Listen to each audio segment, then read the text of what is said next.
It's Friday. We got a loaded card in MLB action, and we're here to hopefully find you some winners. Heading on into the weekend with some new series opening up. How do we bet those series? You're going to find it out right here on First Pitch. It's a two-man show here today. Dan Alexander and joining me, we only need one guy when we got two R's and one L in the house. You know this guy can run down any board you ask him to with the best of them. And we're going to hit as many games as we can here. We'll definitely be talking Bravos and the A's, the Yankees and the Giants, and the Astros and the D-backs. 3 games you'll definitely hear about here. And Steve, I say we get right into it with the battle of the A's. If you're talking logos, JP Sears, Reynaldo Lopez, and typically on Fridays, we're talking about big road favorites. Today, we're talking about a big home favorite and only a few road favorites to choose from. But let's start with this one here. A's and A's for the Braves. How are you looking to bet this one, Steve?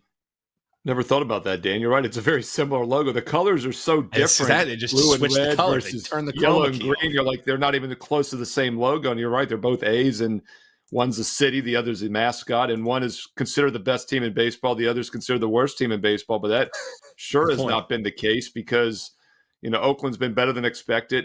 Atlanta, not so much. But with that said, Oakland is still 12 games below 500. Atlanta's 8 games above 500. And all of us, including you and me, feel like Oakland's having a better season because they've overachieved so much. Yet Oakland is still minus money against the money line now in the season. They're down about 3 units. Braves are down about 4 units. So it kind of puts it in perspective. Both bullpens very good. In fact, look at the ERAs. Oakland 3.4, Atlanta 3.3. Almost identical ERAs, identical whips. Offensively, Oakland is not good. On the road this year, 3 runs, 200 batting average. Atlanta, only 4.5 runs a game, 250 average. Still one of the betters in baseball, but it should be much better. And we keep talking about just a few weeks ago, and this kind of went under the radar. We didn't even mention it much here on this show, but Atlanta was on one of the most monster underruns in the history of baseball wagering. Over a 21-game span, they went over once. 19-1-1 to the under up till a couple weeks ago. They have been about 50-50 cents. That's what often happens. It starts to kind of, as you like to say, bottom out, and then it kind of goes level for a while. But I'm waiting for this Atlanta offense to break out, and it doesn't look like there's any signs of that. This team has scored 2 runs or less now in 3 straight games, 5 hits in 2 of those 3 games. Acuna is now out for the season, one of the best offensive players in baseball. And yes, I think that could be a spark. And we saw them win the World Series a few years ago without him, with a losing record at this point in the season. But I need to see something first. And, if we're going to play this, obviously we're not laying the minus $2, minus 210. We're going to get the run line involved and get it down a bit to minus 110 on the run line. The problem, though, Dan, is that when you're asking a team to win by margin with maybe only 8 at-bats at home, they got to be scoring more than 2 runs a game. And they've scored 2 or less now in 3 straight. In fact, they've scored 2 or less in 4 of their last 6 games. This is a tough call for me. I do like to play favorites in game 1. It'd be Atlanta money line or pass for me. I'm just not in a hurry to be laying $2 in a game. Yeah, exactly. And on a Friday, opening up the series with a team that just cannot find it out at the plate. Not rushing to lay this kind of price. Even if, we always talk our parlay pieces here. I don't even know if I'm rushing to throw them into a 3-teamer. I know our man Eric D in the chat, he said I already got a 3-teamer cooked up for today, so we'll be looking forward to hearing that. But this one doesn't quite fit the bill for me. Speaking of the chat, we got City by the Bay. Daniel, no, not me. Another Daniel there in the chat saying it's time to fade Javier Assad. The Reds, maybe the early afternoon special. That one going in less than 20 minutes here. Tyler joining in. Our man Sean Alvarez getting ready for the Ponies. Watching some baseball action here today. Jason Bumgarner, we appreciate all of you in the chat while you're hanging out with us. No matter where you're watching us, hit that like button. Make sure you're subscribed and hop below in the comments. We'll answer your questions. We'll get to your plays as well. Tyler's looking for a winner today. Stevie says, give me a winner so I can take my girl to the steakhouse and not the steakums in the freezer aisle. So yes, that is definitely what we're aiming to. But as a cheesesteak guy myself in Philly, man, steakums, they can get the job done as long as you spruce them up there a little bit. Let's actually bring it to that Phillies game. Says as a terrific segue out of me to somehow bring up a near $2 favorite as well. Look That what was he's done. masterful. You have to admit, Steve, that was That masterfully was. done. I'm actually Aaron very hungry Nola. now. That's all that did was make my stomach growl more than it was already growling before this show. It is right around lunchtime, and it's also right around day drinking time for those joining Oh us yeah, on Instagram. always around As you day know, they drinking for love it IG. No question over about there it. in the chat. Man, this one though, Mikolas and Aaron Nola. Always seems like it's too easy when Nola is on the bump. You're also taking a look at this St. Louis Cardinals team that earlier in this season they were riding a 7-game losing streak. Since that point, they've been decent kind of play on spots. If you're picking your spots with them, is this one of those spots getting a nice plus money price in Philadelphia this afternoon? Yeah, as you know, Dan, I like to look to play game one favorites on Fridays and game ones in general because I don't think they overlook the weaker teams. But this is going to be a spot where I would fade that. I like St. Louis in this game for a few different reasons. First of all, you and I have talked a lot about it. The Phillies have to come back down there at some point. They're not going to win 70% of their games all season. And when they lost 4 out of 5, it looked like that was kind of that beginning of that situation, especially since they had 7 hits or less in all 4 of those losses over the 5-game span. They busted back with a 6-1 win, 14 hits, traveled all the way back home, though, and they've been on the West Coast for the past week. So I don't think it's a good setup for Philly. And the Cardinals have some good offensive momentum, 12 runs, 25 hits the last 2 games. They've been one of the weaker offensive teams in baseball in the season. But if you look back over the last 2 or 3 weeks, they've actually been much better offensively. So I do think Philly could be in a little bit of a trouble tonight. And I would say St. Louis is a live dog, especially at the plus 165 price. Yeah, definitely worth a potential look there. Stez, our man Steve Merril, hop below in the comments and let us know how you're potentially betting that one here. Our man BJ chiming in the chat. Thanks for joining us, brother. He'd like an opinion here on the Padres and the Royals. Man, you can't talk Padres, without talking what is going on with their relief pitching. Jeremiah Estrada, correct me if I'm wrong, Steve. Is it 13 consecutive batters? This guy is riding a streak. Like nobody can hit this guy right now. So, again, this is something that you'll see towards maybe the back end of this game. But Kansas City and San Diego Padres, this is one of the few road favorites that we're actually looking at. And as far as it goes on the bump, it will be Dylan Cease starting the game. He's opposing Michael Wacha. This one stand out to you, Steve? I'm a little bit older than most of the viewers, but whenever I hear Michael Wacha, I think of Fozzie Bear from the Muppets, and they say Waka Waka. I just can't help it every time you say Waka Waka. But how about this? I mean, Kansas City right now is a home dog in this game, and if you just say on the surface, you throw the names out, we got a team that is 21-8 straight up at home, averaging 5.5 runs a game, batting .273 this season in their 29 home games. That's the Royals, and they're getting plus money. Yet they have a bullpen that's got a solid numbers overall this season for the most part. I mean, home about 3.9, but they're a dog still. And I agree. I think San Diego's a play in this game. I like road favorites on Fridays and game ones, especially. Ralph Michaels has pointed that out in some of his great charts over the last few weeks. And I think San Diego remains an underrated team. They're just 30-29. That feels like a bad start, but they're 17-10 on the road. So yes, Kansas City's been maybe the best home team in baseball, but the Padres have had one of the biggest home road dichotomies favoring the road than any team in baseball. They're 17-10 away. They're just 13-19 at home. They're averaging over 5 runs a game, batting .287 on the road. They're batting like .230 something at home and averaging like 3.5 runs. So yes, we're fading a 21-8 team as a home dog, but San Diego's been even better on the road, and I think there's some upside. And by the way, I like to look at road stats more than home stats because it encompasses all the different types of ballparks and situations and travel.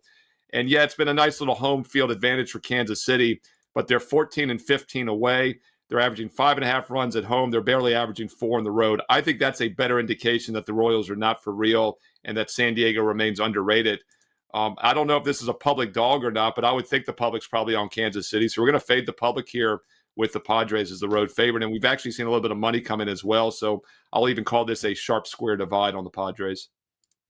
Yeah, fade the public. Steve, that's a nice tease for what's going to be coming people's way here during football season with good Steve idea. Merril. I should run with that concept for the NFL season.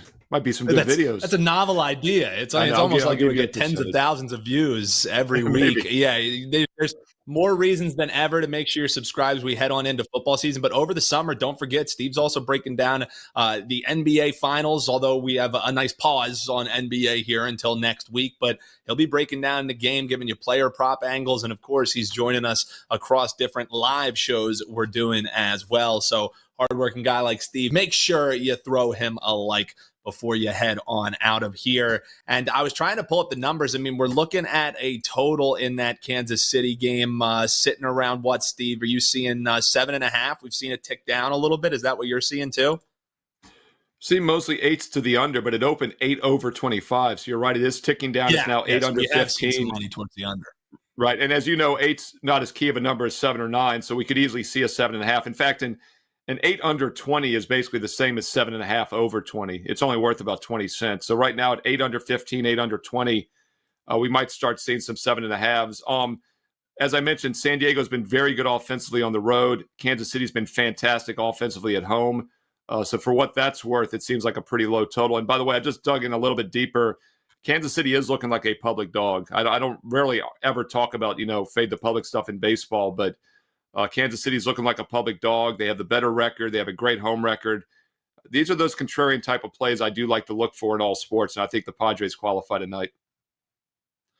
Yeah, and in this game too, when I was just hearing Steve talk about, potentially liking the Padres here and, finding a way to maybe make that make sense. It's not like the price is too egregious, but just what I was thinking with Cease on the bump, and then if you get to see Estrada again here, I wanted to maybe find a way to bet this Kansas City team total under, but if you want to go on the alt market to find plus money, you would have to back an under 2.5.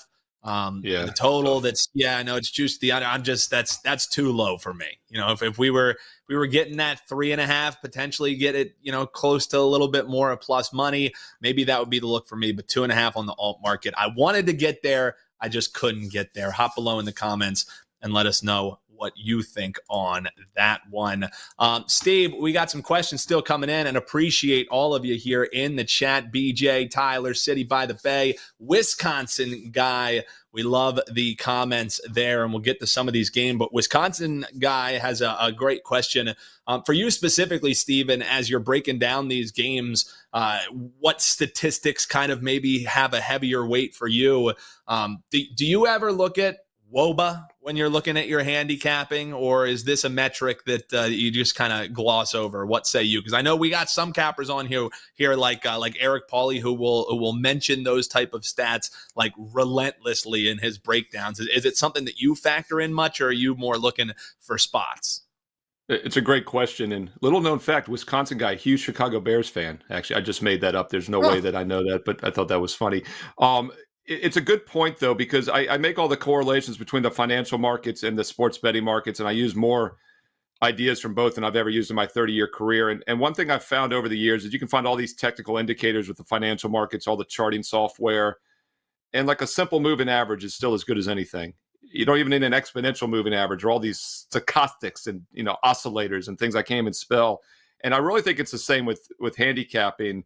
You just need a general blueprint of what's going on. And let's keep in mind that the odds makers are sharper than they've ever been. They're using all the statistical data as well. And baseball is the one sport that is very dependent on a certain player that changes each and every day.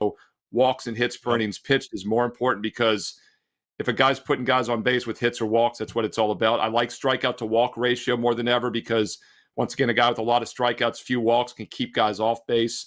And with such strikeout-heavy teams, certain teams like the Yankees or the Orioles, a lot of home runs, but a lot of strikeouts. So you want to look at ratios like that maybe against specific teams. But I don't dig too much into the weeds because it's already kind of factored into the odds.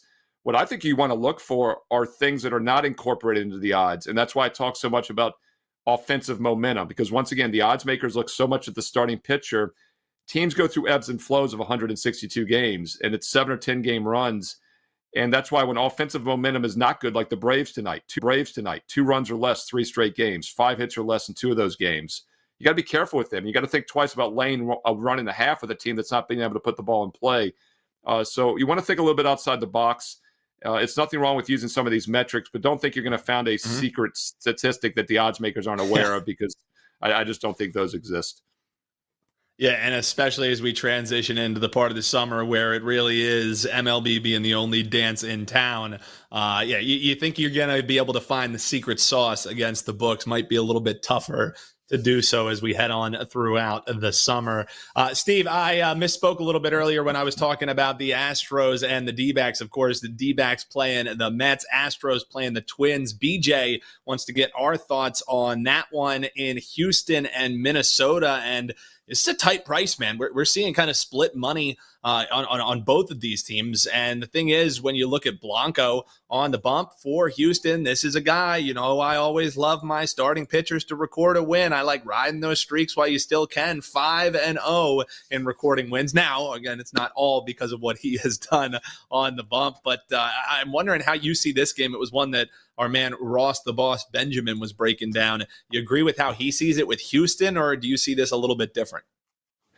Yeah, Ross did a great breakdown on WagerTalk today. I actually co-hosted with Teddy Covers. It was a Prez-free event, so it's safe to go back and watch the replay.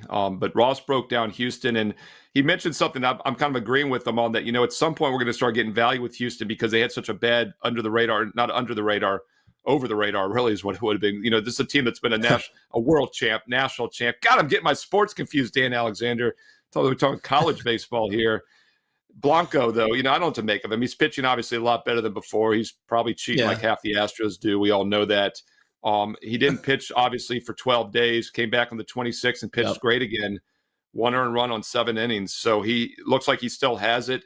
I do think Houston is a play-on team here in the near future. They were a play-against team for the first couple months. But as I talked about, you want to look for teams to start to turn things around. They did that a few weeks ago. But since then, they've now lost 4 of their last 6. So treading lightly with them. And by the way, as is often the case when teams are struggling, it's that offensive momentum. Houston is 2-4 their last 6. Oh, guess what? They're 6 straight unders, and they've had single-digit hits in 5 of those 6 games. So if Blanco continues to pitch lights out and doesn't get caught doing whatever he's doing, I'd probably lean under in this one, under 8. Yeah, and that's kind of what I was alluding to, and I was like, yeah, it's not like it's all Blanco what he's been doing. It also was aided what sent him to the suspension with a foreign substance. We'll put it nicely in what his glove. To the 10 game? Wasn't it supposed to be 10 games or something? I mean, or was that 10 days? So he did. No, so it was a 10-game suspension, and even he has started since then. So this will be the second time that we're getting to see him. But in that first start, it was 7 innings, 1 run, 4 hits, 1 walk, 6 strikeouts. It was a 5-2 win. It was last Sunday, so it's going to be the second time that we're getting to see him. Yeah, Oakland, though, those last 2 starts have been against point. Oakland, though, which is very important to point out because he had the Yankees the one start before that 3 ago. He gave up 4 hits, 2 runs in just 5.5 innings. So, with 4 walks. So we'll see what happens. That's a good point, though, that, it was against those hapless Oakland A's. You don't need sticky stuff against the A's. Yeah, it'll be interesting to see against a Twins lineup if it continues. Tyler saying he uses a model that has the Astros true price at 133. I have a model that zoom in on your TV and see if Blanco's fingers look sticky. And if that's the case, that first 5 on. All you got to do is see if you can get the glove off in between innings. That's with the designated hitter now. These guys don't even have to take the glove off, so it's like that's really probably. Didn't the umpire say it was the stickiest stuff he had ever felt? Like he couldn't get the glove off his hand or something. Yeah. Unscreened rosin. It was. Be careful, kids. Be careful this summer with the sunscreen rosin. It could have been, who knows? It could have been bong resin. I mean, that stuff can get hella sticky, Steve. I not that I know anything about that, but that's what I've been told. That's what I've been told. So I think it got lost in the translation. Yeah, it definitely could have been. Hey, speaking of translation, the Dodgers are playing tonight, and they are hosting the Colorado Rockies. Talk about a big price, man. I mean, this is like unbettable territory. Walker Buehler on the mound for the Dodgers. Colorado Rockies opposing with Dakota Hudson. Is there any way you can make a case here for the Dogs? Like, one of the things that you've actually done really well, Stephen, I'll give you credit for, is when we talk about this Dodgers team, you pick your spots with the 1.5 really nicely. I mean, still, the price is insane on the 1.5. You found inventive ways to get down on the Dodgers without eating chalk all season long, and I give you credit for that. But even this one's too chalky for me. I don't think there's a drink tall enough in the world that could make me wash down this chalk. Yeah, to be honest, it's been several seasons now. I jumped onto this about probably at least 3 years ago that the Dodgers, when they win by margin. And when they lose outright. Obviously, when they lose outright. That was a redundant statement. But my point is, if you're going to play Dodger games for several years now, you've been the most profitable angle has been to either play the underdog outright. Don't take the +1.5 is what I'm saying. You play the Rockies straight money line, and you definitely don't lay big prices in baseball in general. But the Dodgers, normally when they win, they cover the 1.5. Now, in this case, it's getting even a little pricey because normally we can get that down to like a pick'em range, but now at -350, the take back is -150 on the 1.5 run line. I didn't check the 2.5. My guess is it's probably plus money if the -1.5 is -150. So you could get a little creative there if you wanted, or you can make a -2 by playing half and half if you don't have a -2 available. But one of the reasons it works well is because the Dodgers have been, other than the Braves, have been the most explosive offensive team in baseball for several years now. And obviously, when you're playing run lines, just like when you're playing big football favorites in college football, you want more points scored. It makes it easier to cover. And the Dodgers have been questionable at times this year. And just a week ago, they scored 1 run or less in 3 out of 4 games during that 5-game losing streak. But they're heating back up here. They've had double-digit hits 3 straight games, 18 runs, and 37 hits their last 3 games. They're 3-0. Every win has been by 3 runs or more. So Dodgers run line, Dodgers -2.5 run line would definitely not be against that either way.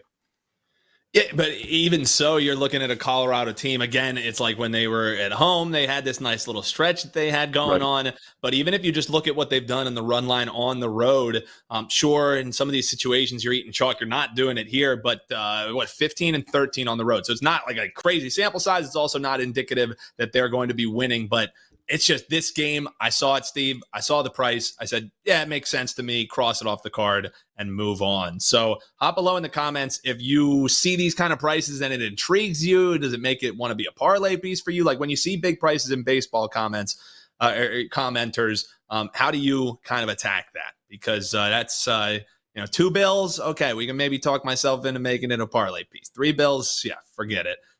Steve, let's swing to a game that also has a much tighter line, and it's one that we alluded to earlier. It's the D-backs and the Mets. It's Severino on the hill for the Mets. Montgomery, the lefty, going to be going for Arizona. The Mets, that Wednesday meeting that Lindor called really helped him out, right?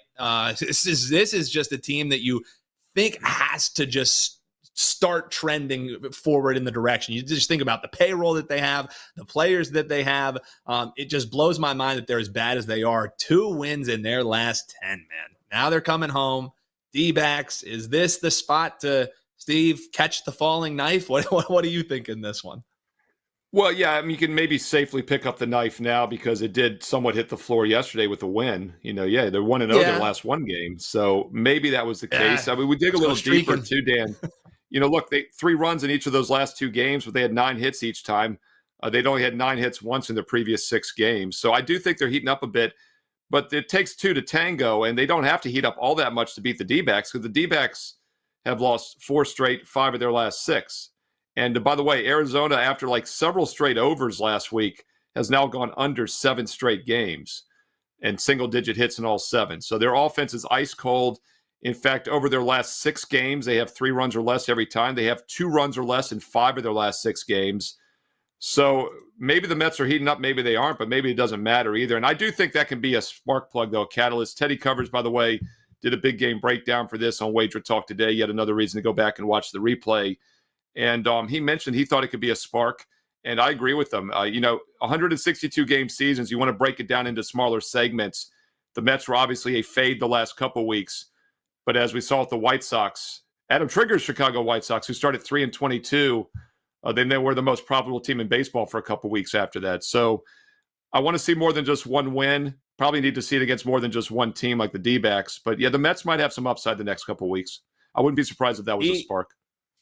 Yeah, it definitely could be. It's just I don't want to jump in until maybe I see it a little bit more sustained. But I definitely understand the thinking, and the price makes. Exactly. And the price makes a heck of a lot of sense. Because what was the term you used on WagerTalk today? It was the bottoming out effect. Know what the term was because you giggled for half an hour when I said it was called bottoming out.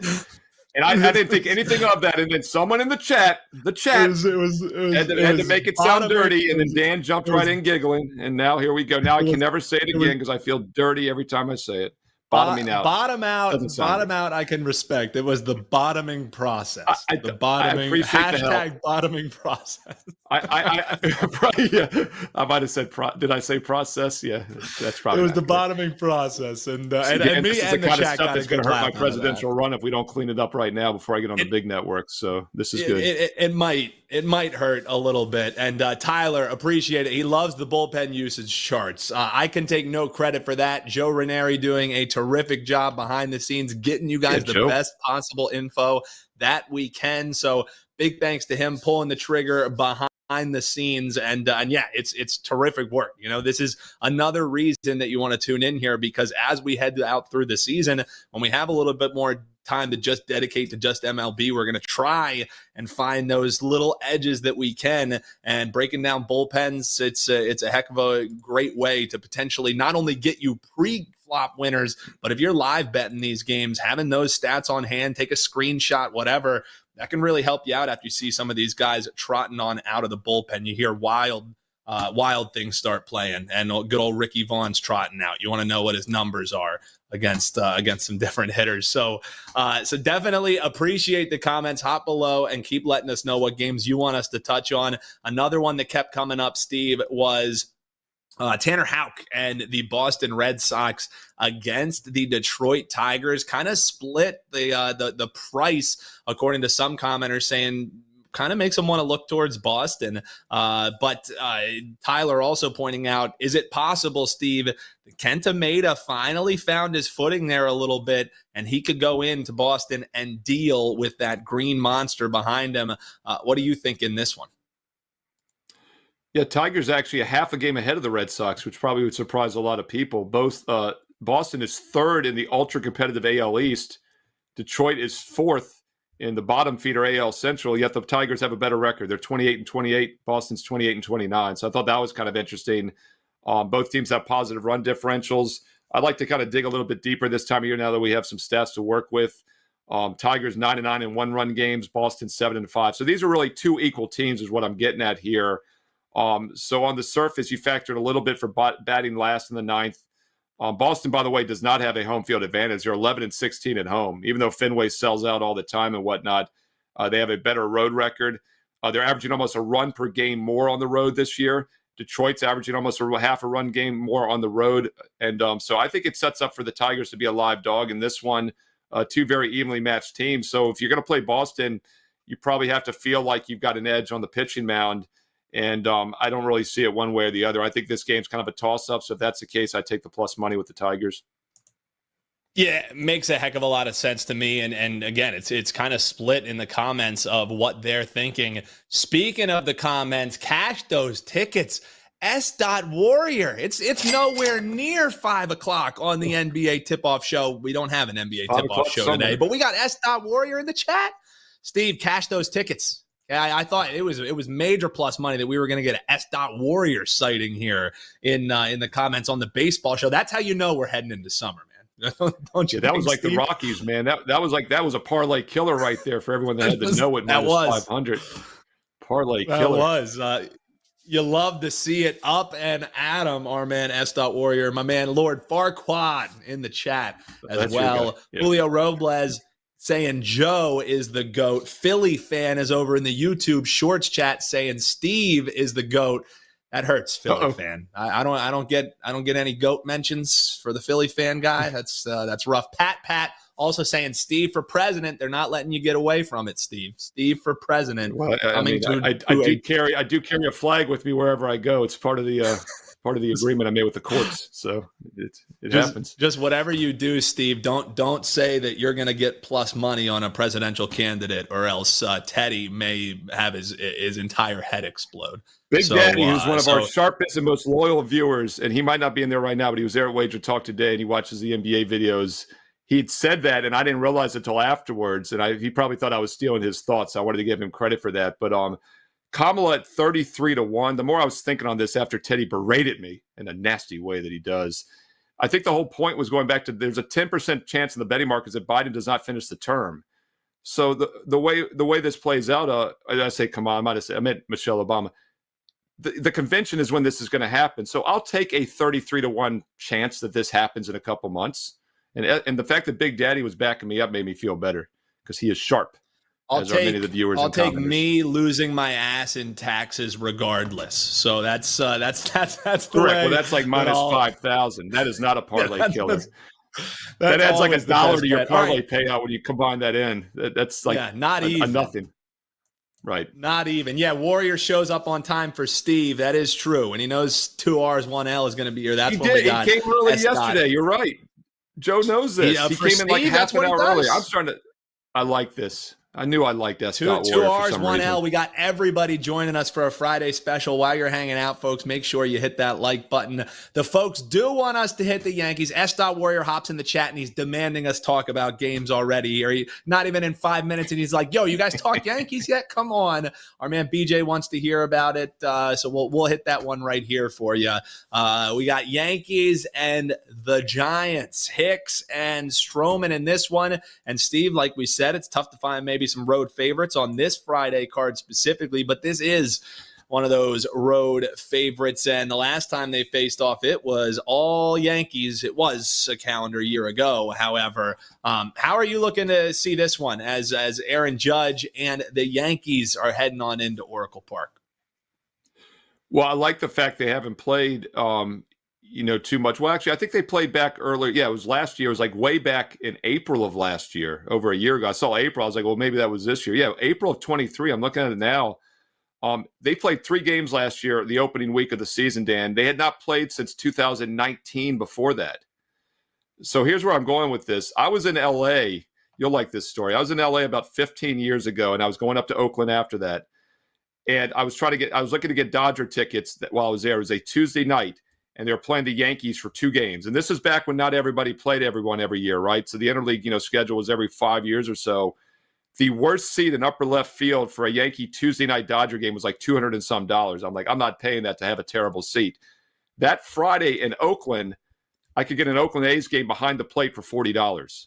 So I think this will be a hot ticket because they have not played San Francisco since 2019 because last year was in New York. With that said, half of those tickets are going to be Yankee fans, if not more so. I also like the fact that they just played the Angels. It's a very short trip. And we keep talking about Friday night game 1 road favorites have been a long-term moneymaker. Ralph Michaels had a great chart on that the other week. And the Yankees could very well be the best team in baseball right now. So Yankees or pass, and it's a very reasonable price at $1.30. Steve, if you thought the bottoming process was bad, the chat keeping me honest here. As I was throwing the game to you, I added a K to Stroman's name, so I referred to Marcus Strokin as the pitcher on the mound for the Yankees. So appreciate you, chat. Keeping me honest. Bueller. Ridiculous, man. Ridiculous. Appreciate the chat, though, and keeping me honest there. Tyler was pointing out DraftKings has given him 100% boost on a 3-leg parlay on the game that we were just talking about. So maybe that means a little fishy there whenever they're giving any of that extra plus money your way. Steve, we hit damn near every game on the card. We didn't hit Rangers, Miami. We didn't hit the Brewers game yet.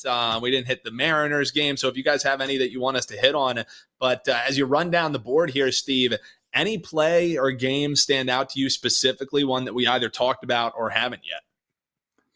Well, I actually have a free play for that Rangers-Marlins game, but I'll make everyone go to my page because it is free. So go to my page right now at WagerTalk.com, Steve Merril, WagerTalk.com. Get the free play for the Rangers-Marlins game tonight at 7 Eastern.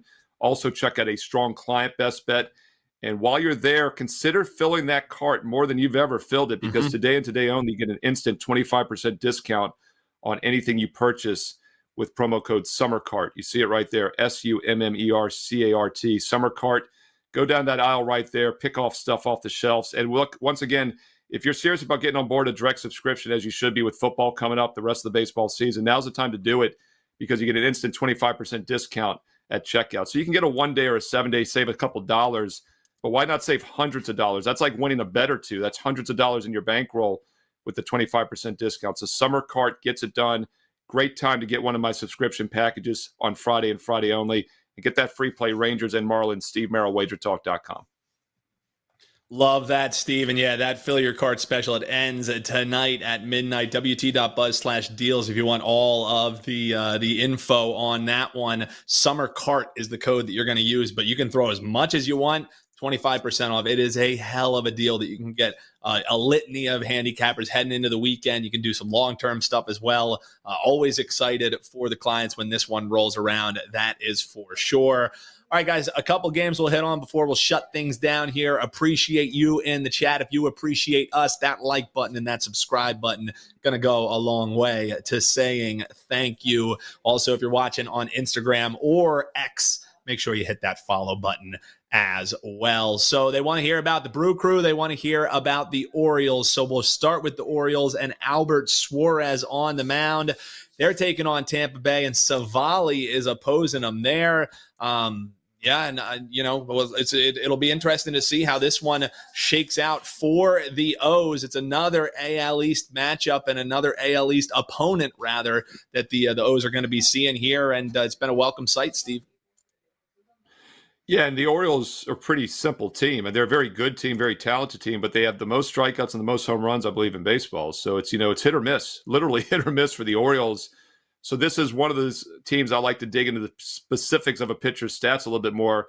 So Savali, if you look at his numbers this season, he has given up more than one home run only once in like 10 plus starts, whatever he's made so far this year.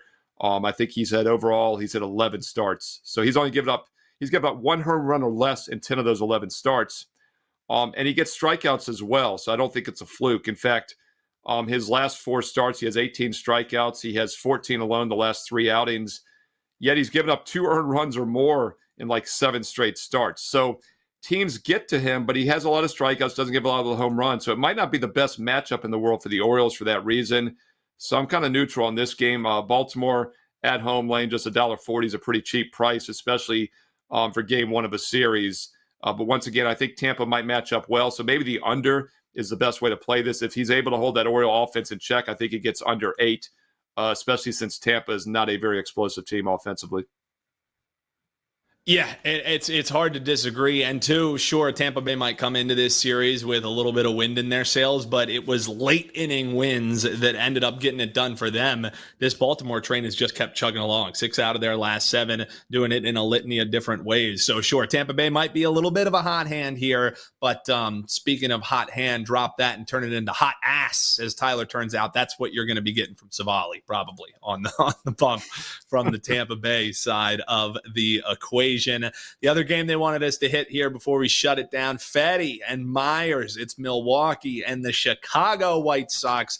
Trig isn't here to talk us into betting the Chicago White Sox getting a 1.5 in Milwaukee. For what it's worth, Milwaukee already kind of took on the tougher opponent, I guess you could say, out of Chicago. Now they'll host the White Sox. How are you looking to bet this one? Yeah, I mean, Dan, Chicago White Sox are really a textbook example. When I write a baseball handicapping book, if I ever do, comment below, by the way, if you would like to see a baseball handicapping book, and I will maybe consider doing it if we get enough comments. But this will be one of the chapters. I mean, you have to see, as we said, confirmation, both good and bad. The White Sox started the season 3-22. They should have been better than that. We all knew that, but they just kept losing. And if you kept trying to guess when that falling knife was going to bottom, you got burnt.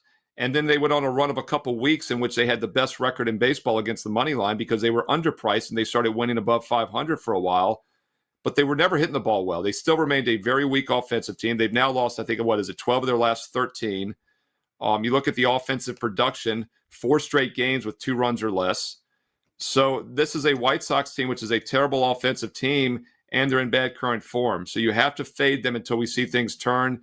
And Milwaukee's just not going to overlook them. They just played the Cubs. They remain at home. This is a winnable game for the Brewers. And as we've talked about all Friday on this show, game 1 favorites, especially road favorites, and that works better, by the way, because you're getting a cheaper price. But the concept remains the same.